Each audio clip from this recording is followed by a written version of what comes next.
Well, good day and welcome back to you. Well, I have a little box that came in the mail today, and it's from Mr. David Hayden of Austin, Texas. And he has a website called selectricrescue.org. And he has an interesting project. I just purchased from him a 3D printed IBM Selectric type ball, type element in Vogue. IBM and the other makers of Selectric type balls back in their day never made a Vogue typeface as far as I know. I'm really interested and anxious to see how it works. Let's take a look at it. Stay tuned. The type element itself, Vogue 12, and two little plastic clips. These are the clips that you use to attach the type balls to the mechanism.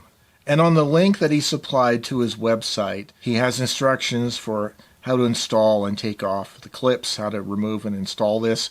So I have a Selectric 721. Let's get the machine over here on the desk, get it plugged in, and get this going.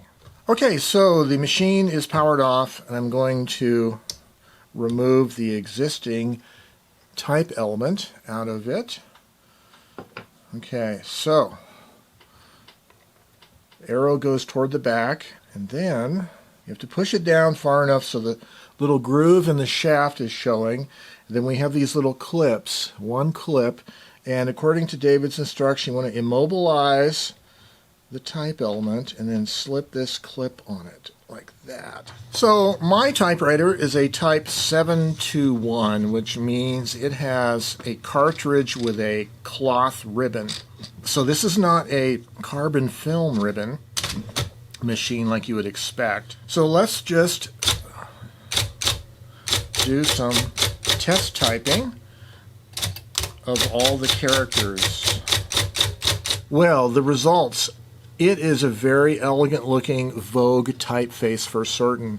I will say that because this is a 12 character per inch machine and the type ball is also, the letter heights in terms of point size are smaller than a lot of the 12 CPI commercially manufactured type balls are. And also because this is not a carbon film ribbon, it's a cloth ribbon.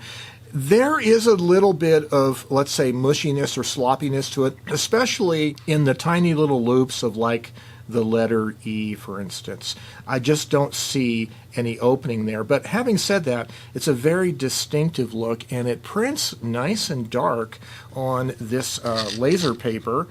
So let's switch to red, which you can do with these machines, like that. And let's see how it looks in red. That actually looks quite nice. I would almost say perhaps it looks a little sharper in red.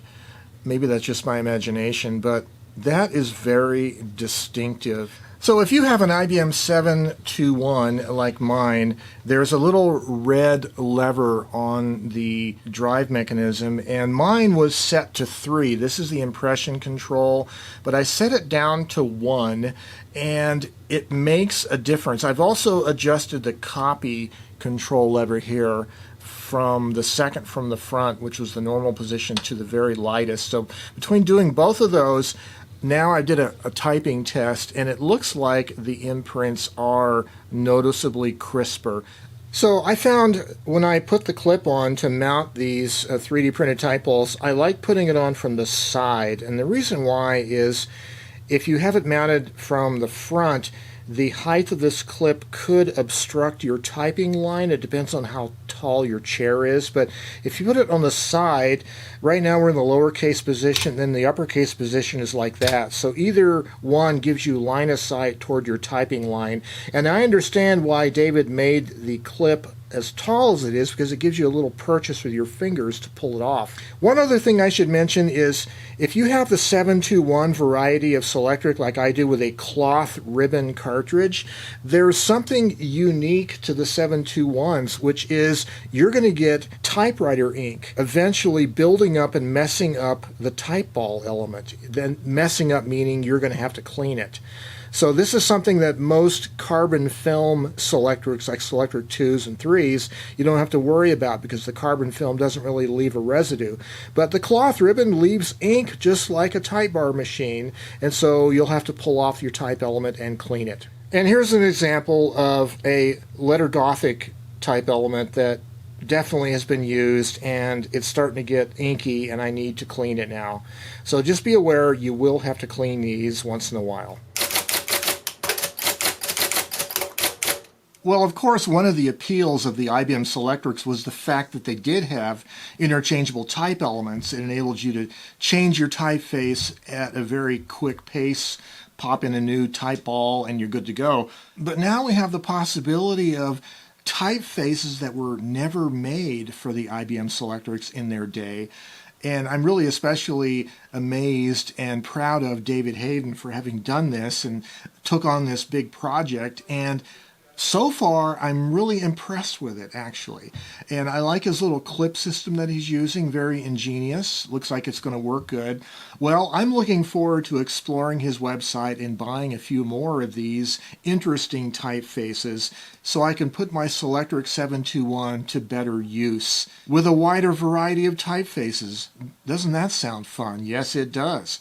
And if you have an IBM Selectric, I recommend you head on over to selectricrescue.org and check out what David has to offer. But until next time, I wish you the very best. Stay creative and have yourselves a great day. Bye-bye for now.